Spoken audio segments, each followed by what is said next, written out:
بسم اللہ الرحمن الرحیم.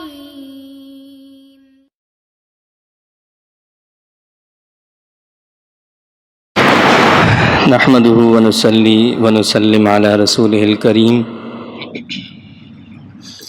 اما بعد فاعوذ بالله من الشیطان الرجیم.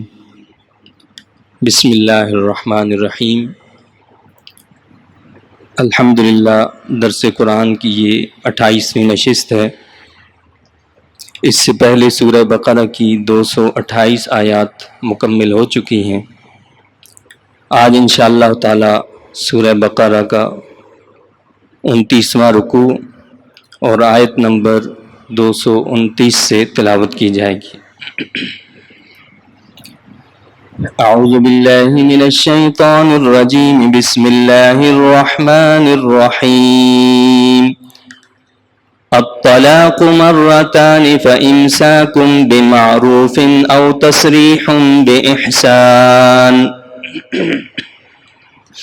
ولا يحل لكم أن تأخذوا مما آتيتموهن شيئا إلا أن يخافا ألا يقيما حدود الله فإن خفتم ألا يقيما حدود الله فلا جناح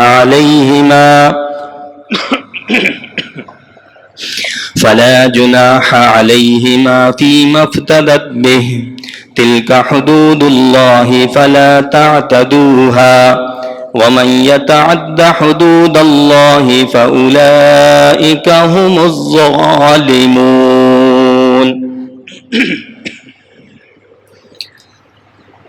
طلاق 2 بار ہے، پھر یا تو روک لینا ہے بھلائی کے ساتھ یا چھوڑ دینا ہے احسان کے ساتھ. اس سے پہلے چونکہ نکاح کے حوالے سے گفتگو ہو چکی ہے کہ اللہ تعالیٰ نے نکاح میں جس چیز کو دیکھنے کا حکم دیا ہے، جس کو بنیاد بنایا ہے، وہ ایمان ہے. فرمایا کہ جس کے دل میں ایمان نہیں ہے، اگرچہ وہ تمہیں کتنا پسند کیوں نہ ہو، اس سے نکاح نہیں کرنا.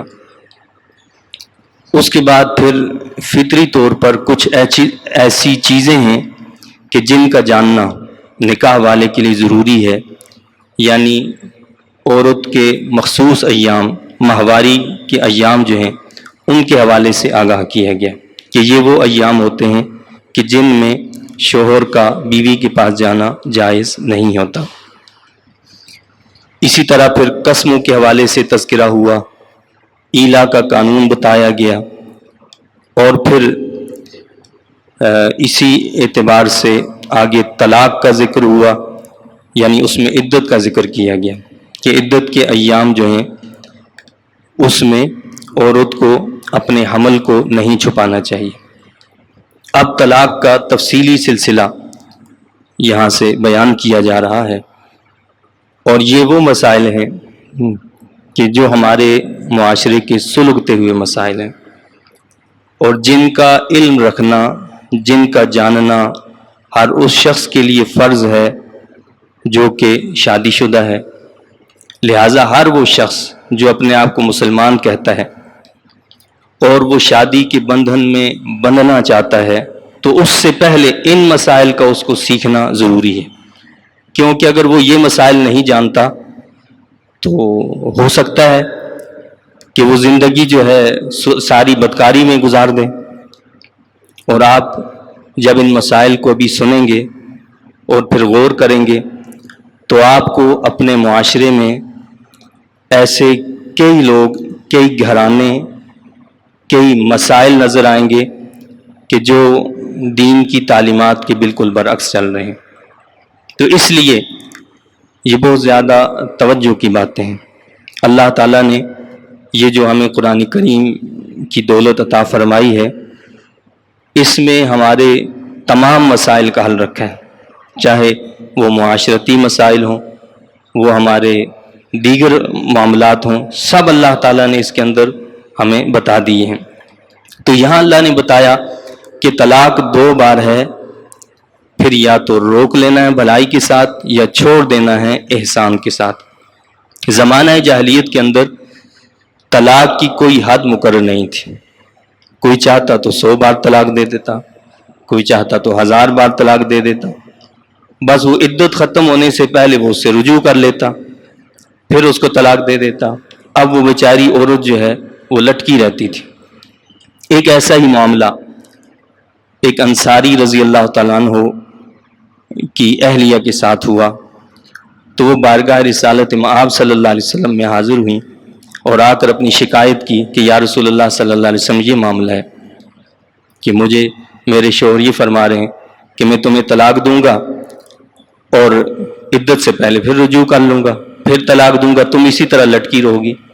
اللہ تعالیٰ نے اس طلاق کی حد بندی فرما دی کہ یہ کوئی کھیل تماشا تو نہیں ہے کہ عورت کے تم نے کھیل تماشا بنا لیے کہ اس کو نفسیاتی طور پر اذیت دیتے رہو اور وہ لٹکی رہے، نہ وہ شوہر والی ہو اور نہ وہ بغیر شوہر والی ہو.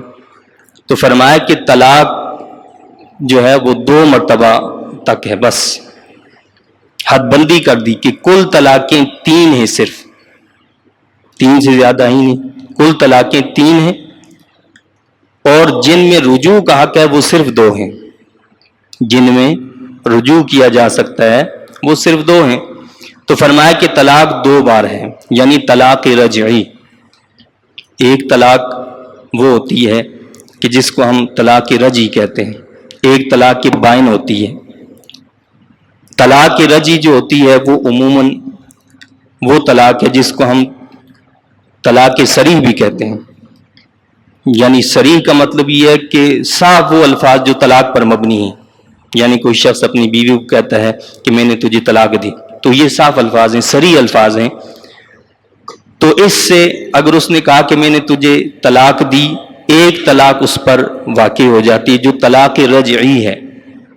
اس طلاق میں مرد کو رجوع کا حق حاصل ہے، یعنی عدت کا جو پیریڈ ہے تقریباً 3 حیض، یہ مکمل ہونے سے پہلے پہلے وہ اپنی بیوی سے رجوع کر سکتا ہے.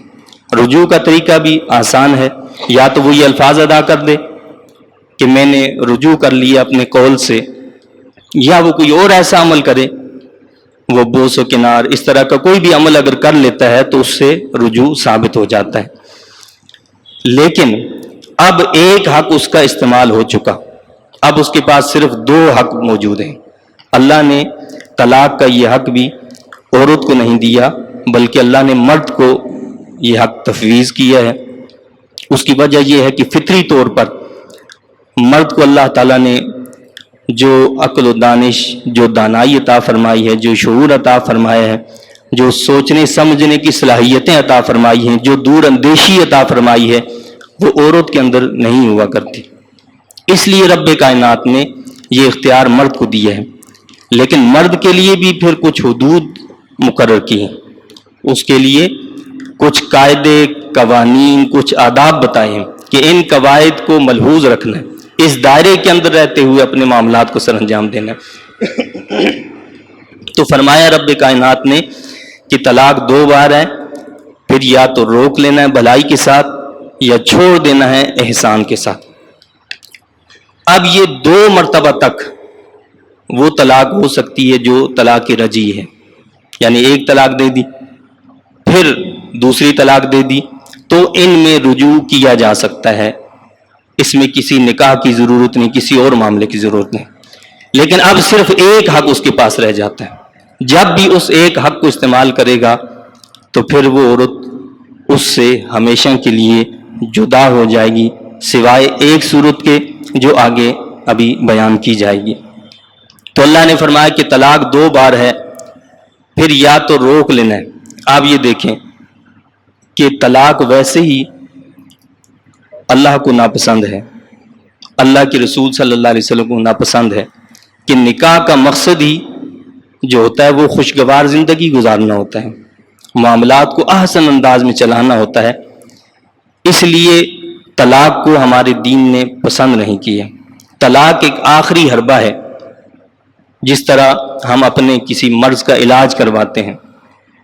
اب ایک ڈاکٹر کو، دوسرے کو، تیسرے کو، چوتھے کو، ایک طریقہ، دوسرا، چوتھا، ہر طریقہ اختیار کر لیتے ہیں لیکن جب کسی طرح وہ مرض دور نہیں ہوتا اور سوائے آپریشن کے اس مرض کا کوئی حل نہیں ہے، اس عضو کو جب تک کاٹا نہیں جائے گا تو انسان درست نہیں ہوگا، تو پھر ہم آپریشن کرواتے ہیں، پھر ہم وہ قدم آگے بڑھاتے ہیں۔ بالکل اسی طرح طلاق جو ہے یہ ایک آخری حل ہے کہ جب کسی طور طریقے سے مصالحت ممکن نہیں اور زندگی کی گاڑی چلنا ممکن نہیں، تو یہ آخری حل کے طور پر اس کو استعمال کیا جاتا ہے، ورنہ اللہ نے اس سے پہلے اس کا طریقہ تدبیر بتائی ہے کہ اگر ایسی عورت ہو جس سے تمہیں نافرمانی کا اندیشہ ہو تو پہلا اسٹیپ جو ہے وہ فائزوہن ہے کہ اس کو واضح و نصیحت کرو، اس کو سمجھاؤ کہ بھائی اس کا کتنا بڑا نقصان ہوگا۔ پھر بھی اگر وہ نہیں سمجھتی تو وَاہْجُرُوهُنَّ فِی الْمَضَاجِعِ، ان کے بستروں کو اپنے بستروں سے جدا کر دو، یعنی تم ان سے الگ ہو جاؤ، علیحدگی اختیار کر لو، یعنی گھر کے اندر، گھر سے باہر نہیں کہ اس کو عورت کو گھر سے باہر نکال دیے، گھر کے اندر اس سے جدا ہو جاؤ۔ اگر وہ سمجھدار ہوگی تو اب بھی وہ سمجھ جائے گی، اور اگر پھر بھی نہیں سمجھتی تو اس سے اگلا اسٹیپ بتایا کہ فَضْرِبُوهُنَّ، ہلکی سی سرزنش، جس کے بارے میں حدیث شریف میں آتا ہے کہ مسواک سے، مسواک جو ہوتی ہے اس کی مقدار 1 بالشت ہوتی ہے، مسواک سے اس کو اس طرح مار دو کہ اس کے جسم پر کوئی نشان بھی نہ ہو۔ جاہلانہ طریقہ نہیں، یہ ہمارے معاشرے کے اندر بعض علاقوں میں بعض جگہوں پر جو تشدد، جو طریقے اختیار کیے جاتے ہیں، اس کا اسلام سے کوئی تعلق اور واسطہ نہیں۔ یہ تیسرا اسٹیپ بھی جب ہو جائے اور وہ عورت پھر بھی نہ سمجھے، پھر چوتھا اسٹیپ بتایا ہے، وہ یہ ہے کہ پھر ایک حکم مرد کی طرف سے، ایک عورت کی طرف سے، یعنی ایسا با اعتماد شخص جس پر مرد کو اعتماد ہو، وہ اپنے خاندان میں سے متعین کرے کہ جو اس کا فیصلہ ہوگا وہ مجھے قبول ہے۔ اسی طرح عورت اپنے خاندان میں سے کسی ایسے فرد کو مقرر کرے کہ جو فیصلہ ان کا ہوگا وہ مجھے قبول ہے۔ اب وہ دونوں باہم بیٹھ کر مصالحت اگر کریں گے، اللہ نے فرمایا کہ اللہ ان کے لیے مصالحت کا کوئی نہ کوئی طریقہ، موافقت کا کوئی نہ طریقہ پیدا فرما دے گا، اگر ان کی نیت خالص و صاف ہو۔ اور یہ اس کے بعد کا اسٹیپ ہے، یعنی یہ تمام اسٹیپس گزرنے کے بعد پھر طلاق کا مرحلہ آتا ہے، اور طلاق میں بھی جو سب سے احسن طریقہ یا جو سنت طریقہ بتایا گیا ہے وہ یہ ہے، ہم تو یہ سمجھتے ہیں نا کہ جی جب تک 3 طلاق نہ دو تو طلاق ہی نہیں ہوتی، پھر روتے پیٹتے گھومتے پھرتے رہتے ہیں کہیں سے جو حلال کو حرام کر لیا جائے، اور جہاں سے بھی ہمیں حرام کو حلال کر لیا جاتا ہم اس کے پاس دوڑ جاتے ہیں۔ پہلی بات تو یہ سمجھ لیں کہ آئمہ 4، امام ابو حنیفہ رحمۃ اللہ علیہ، امام مالک رحمۃ اللہ علیہ، امام شافعی رحمۃ اللہ علیہ، امام احمد بن حنبل رحمۃ اللہ علیہ، چاروں آئمہ جو ہیں یہ اس بات پر متفق ہیں کہ اگر کوئی شخص کسی عورت کو 3 طلاق دے دے، چاہے وہ ایک مجلس میں دے، ایک لفظ کے ساتھ دے، یا الگ الگ مجلسوں میں دے، اس پر 3 طلاقیں واقع ہو جائیں گی۔ لیکن ہمارے معاشرے میں ظاہر ہے کہ ہمارا دین سے کوئی لگاؤ تو ہے نہیں، جب ہماری جو ہے مشکل پیدا ہوتی ہے، ہم کہیں مشکل میں پھنس جاتے ہیں تو دین یاد آتا ہے تو پھر دوڑتے پھرتے ہیں۔ تو بعض لوگ جو غیر مقلدین کے پاس چلے جاتے ہیں، غیر مقلدین کہتے ہیں کہ جی آپ ایک مجلس میں 100 طلاقیں بھی دے دو تو کوئی مسئلہ نہیں، ایک ہی طلاق ہے۔ تو میں نے آپ کو بتایا کہ آئمہ 4 اس پر متفق ہیں کہ 3 طلاقیں چاہے ایک لفظ سے ہوں، اس نے کہا کہ تجھے 3 طلاقیں واقع ہو گئیں، یا اس نے 3 طلاقوں کو جدا جدا دیا، طلاق ہے طلاق ہے طلاق ہے، تو ہر صورت میں 3 طلاقیں واقع ہو جائیں گی۔ تو اللہ نے بتایا، میں نے آپ کو یہ بتایا کہ اس کا احسن طریقہ جو سنت طریقہ ہے وہ کیا ہے، اللہ کے رسول صلی اللہ علیہ وسلم سے سنت سے جو ثابت ہے، جس کو فقہا جو احسن طریقہ کہتے ہیں، طلاق احسن، وہ یہ ہے کہ طہارت کی حالت میں، یعنی جب عورت ایام مخصوصہ سے پاک ہو جائے اور پاک ہونے کے بعد شوہر نے اس کے ساتھ ہم بستری بھی نہ کی ہو، اس پاکی کی حالت میں اس کو 1 طلاق دے دی جائے بس، اور اس کو چھوڑ دیا جائے، بات ختم۔ اب جب عدت مکمل ہوگی وہ عورت خود بخود اس کے نکاح سے نکل جائے گی اور وہ جہاں چاہے وہ نکاح کر سکتی ہے۔ اور اگر ان کے درمیان اللہ کوئی مصالحت کا ذریعہ پیدا کر دیتا ہے تو بغیر کسی اور معاملے کے صرف نکاح کے ذریعے سے معاملہ درست ہو سکتا ہے، بس اتنی سی بات ہے، اس کو ایک طلاق دے دی جائے بس، اور اگر اور زیادہ مجبوری ہو تو ایک طلاق اور دے دی جائے، لیکن تیسری طلاق کے بعد تو اپنے پاؤں پر کلہاڑی مار دینا۔ اب آپ کے پاس کوئی راستہ نہیں ہے سوائے بے شرمی بغیرتی کے، وہ بے شرمی بغیرتی ایسی کہ جس کو جانور برداشت کر سکتے ہیں، غالباً انسان کوئی برداشت نہیں کر سکتا۔ تو اللہ نے فرمایا کہ طلاق 2 بار ہے، پھر یا تو روک لینا ہے بھلائی کے ساتھ یا چھوڑ دینا ہے احسان کے ساتھ۔ یہ اللہ کا نظام دیکھیں کتنا پیارا ہے کہ طلاق جہاں انسان کا جو معاملہ ہوتا ہے وہ شدت میں عروج پر ہوتا ہے، لڑائی جھگڑا اور فساد کی انتہا ہوتی ہے، ایسے وقت میں بھی اللہ تعالیٰ کیا کہتا ہے، او تسریح باحسان، احسان کے ساتھ بھلائی کے ساتھ چھوڑ دینا ہے، یعنی اعتدال کو یہاں بھی نہیں چھوڑنا۔ یہ بھی اسلام کا ایک امتیاز ہے کہ اسلام نے طلاق کا حق عطا فرمایا ہے۔ بعض مذاہب ایسے ہیں، یہودیت کو دیکھیں، نصرانیت کو دیکھیں، ہندوؤں میں دیکھیں کہ وہاں ایک مرتبہ اگر کوئی عورت کسی کے بندھن میں بندھ جائے، اب زندگی بھر اس کو یہ حق حاصل نہیں ہے کہ وہ اس بندھن سے باہر نکل سکے۔ اسلام چونکہ معتدل دین ہے، اعتدال پسند ہے، یہ اس کا اعتدال ہے، اس نے گو کے طلاق کو ناپسند کیا ہے، لیکن کہا کہ جہاں ایسی مجبوری پیدا ہو جائے کہ گاڑی ایک ساتھ چل ہی نہ سکتی ہو تو پھر کیا وہ اسی طرح زندگی بھر گزار دیں؟ تو یہ اسلام اس کو برداشت نہیں کر سکتا، لہٰذا اسلام نے طلاق کی اجازت دی ہے کہ جب ایسی صورتحال ہو جائے کہ معاملہ کسی طرح درست ہوتا ہی نہیں ہے تو پھر یہ حق دیا گیا ہے کہ طلاق کے ذریعے سے تم آزاد ہو سکتے ہو۔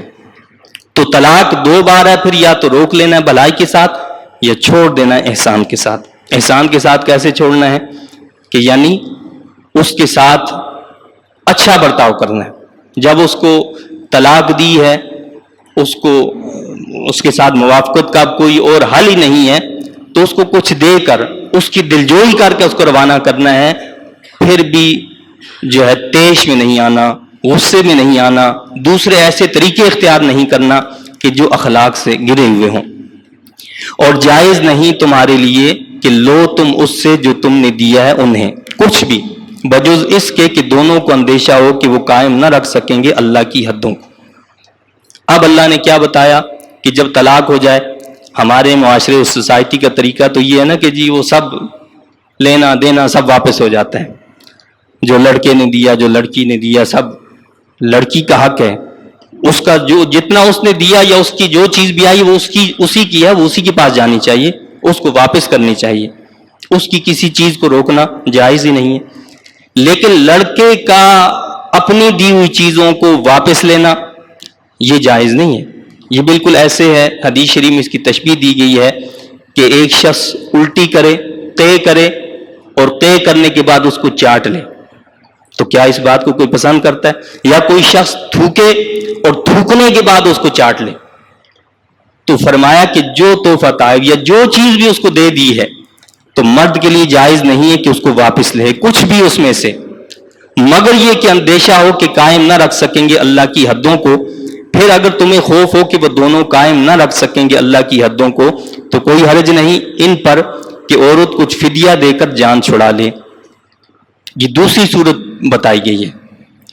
یہ کیا صورت ہے کہ مرد کو اختیار تھا، اس نے طلاق دے دی اور اپنی جان اس نے چھڑا لی، اب وہ بیچاری عورت کا کیا قصور ہے؟ اگر وہ ایک شخص کے ساتھ نہیں رہنا چاہتی تو کیا وہ زندگی بھر ایسے ہی بیٹھی رہے، وہ نہ طلاق دے اور نہ اس کا معاملہ درست کرے؟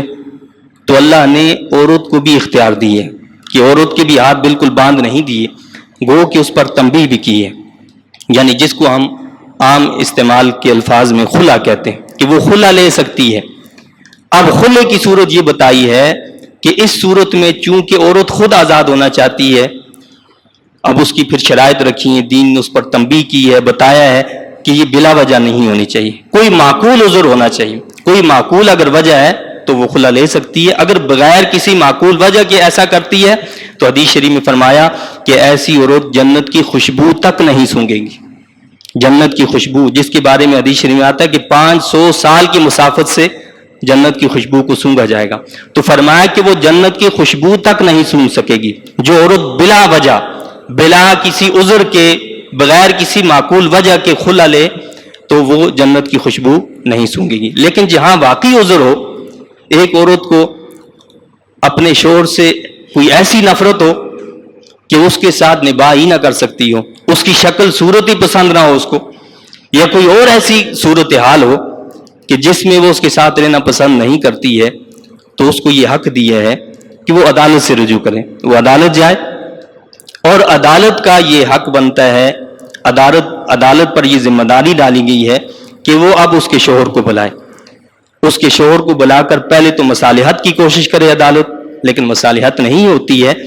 اب عدالت جو ہے وہ یہ کہے کہ بھائی جو مال اس نے تمہیں دیا ہے، عورت سے یہ کہے جو مال اس نے تمہیں دیا یعنی مہر، جو مہر اس نے تمہیں دیا ہے تم اس کا مہر واپس کر دو، یعنی یہ مال دے دو، اس کے بدلے میں یہ تمہیں چھوڑ دے گا.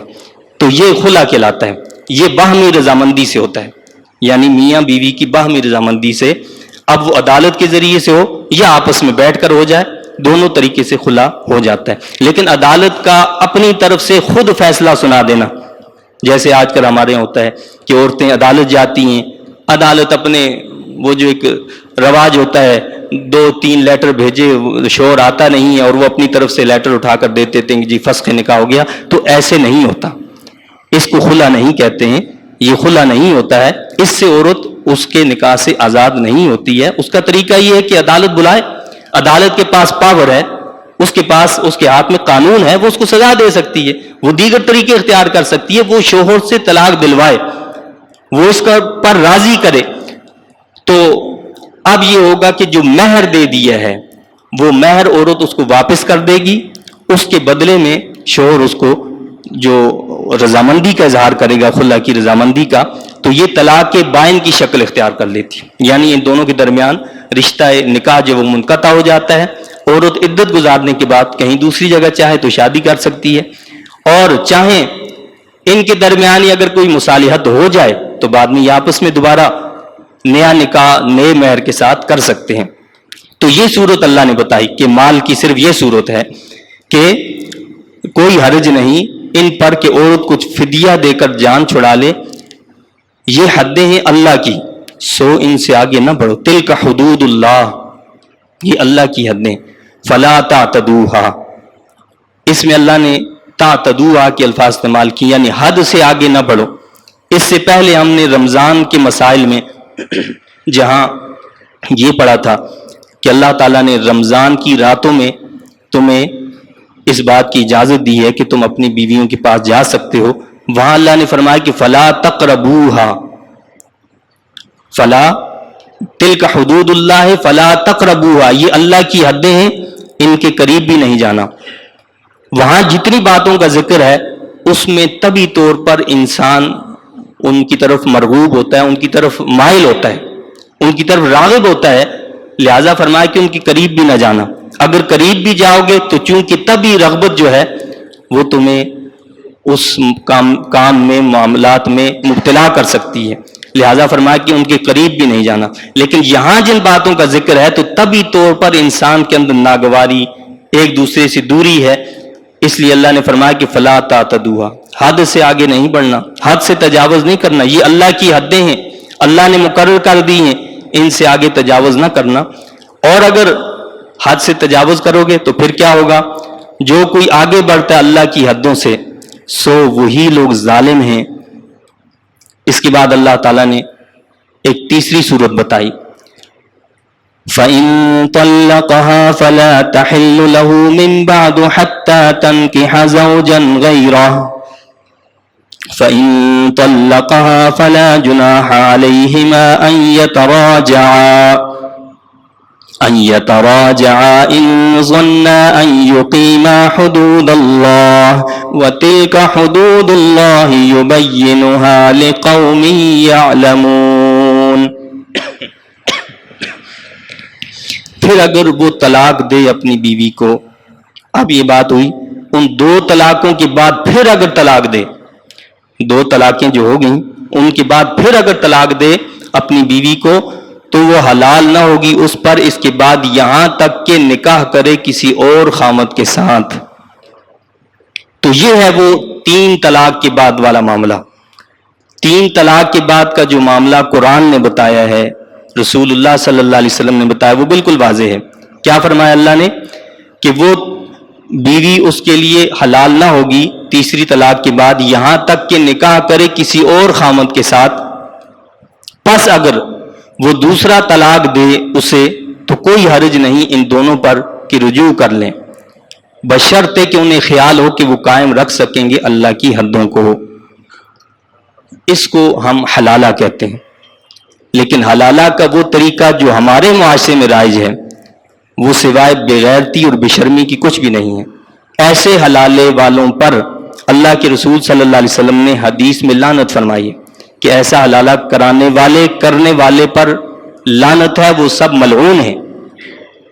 تو جو طریقہ بتایا وہ یہ ہے کہ اگر تیسری طلاق دے دی، اب آپس میں ملنے کا کوئی طریقہ نہیں، الا یہ کہ وہ اپنی عدت گزارے، عدت گزارنے کے بعد وہ عورت کہیں اور نکاح کر لے ہمیشہ کے لیے، جیسے اس نے پہلے شوہر سے نکاح کیا تھا ہمیشہ کا ساتھ رکھنے کے لیے، اسی طرح کسی دوسری جگہ پر وہ نکاح کرے ہمیشہ اس کے ساتھ رہنے کے لیے، کسی شرط پر نہیں کہ جی بس ایسا ہو جائے اور تو پھر جو طلاق دے دینا، ایسا نہیں۔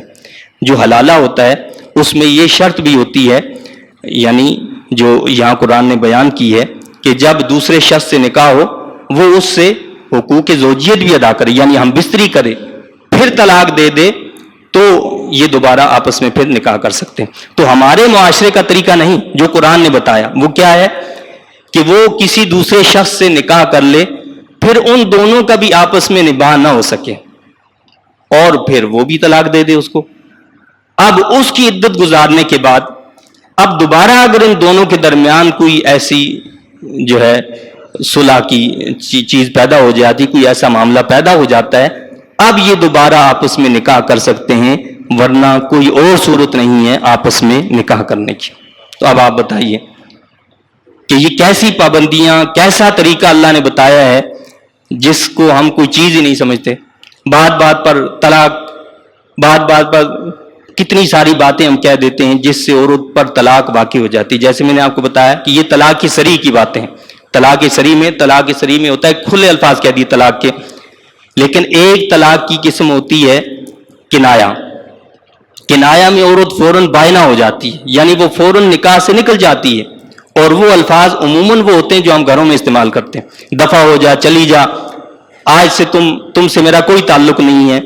یہ سارے الفاظ طلاق کے بائنہ کہلاتے ہیں، طلاق کے کنایا کہلاتے ہیں، جن سے عورت پر طلاق کے بائنہ واقع ہو جاتی ہے، وہ فوراً نکاح سے نکل جاتی ہے اگر نیت طلاق کی ہو، یعنی اگر نیت طلاق سے اس نے یہ الفاظ کہے ہیں وہ عورت نکاح سے نکل جاتی ہے۔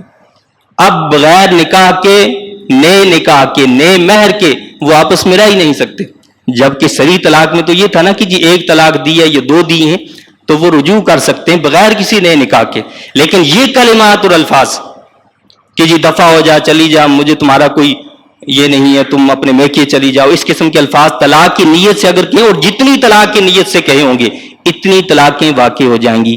ایک طلاق کی نیت سے کہا کہ دفع ہو جا تو ایک طلاق واقع ہوگی، 2 کی نیت سے کہا تو 2 واقع ہو جائیں گی، 3 کی نیت سے کہا تو 3 طلاقیں واقع ہو جائیں گی۔ اس میں نیت کو پوچھا جائے گا، لیکن جو طلاق صریح ہوتی ہے اس میں نیت کا اعتبار نہیں ہوتا۔